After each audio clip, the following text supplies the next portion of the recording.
Κέντρο Τέχνης Μικελάντζελο να γνωρίσει ένα καινούριο φίλο, ο Δίο Σαφό, φέτος, είναι κάτι το καταπληκτικό.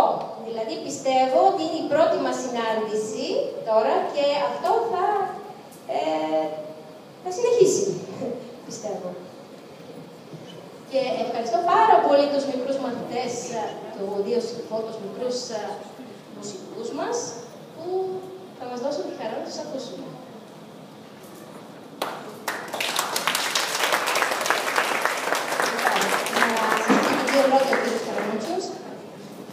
Ήθελα να σας ευχαριστήσω και εγώ που ήρθατε σήμερα εδώ, σε αυτή την καταπληκτική έκθεση. Ήθελα να ευχαριστήσω την κυρία Μαργαρίτα πρώτα απ' όλα που μας κάλεσε. Ήθελα να ευχαριστήσω τους ανθρώπους αυτού του υπέροχου χώρου εδώ, που δεν σας κρύβω ότι δεν τον γνώριζα και ήρθα πριν από ένα μήνα περίπου και είδα ότι είναι ένας μαγικός χώρος από αυτούς που δεν υπάρχουν, από που είναι σπάνιοι. Θέλω να ευχαριστήσω και τα παιδιά που είναι σήμερα εδώ, που σήμερα έχουμε την πρόβα μας. Γιατί η συναυλία μας, η καλή να τα λέμε dobra και σταράτα, είναι στις 7 του μηνός.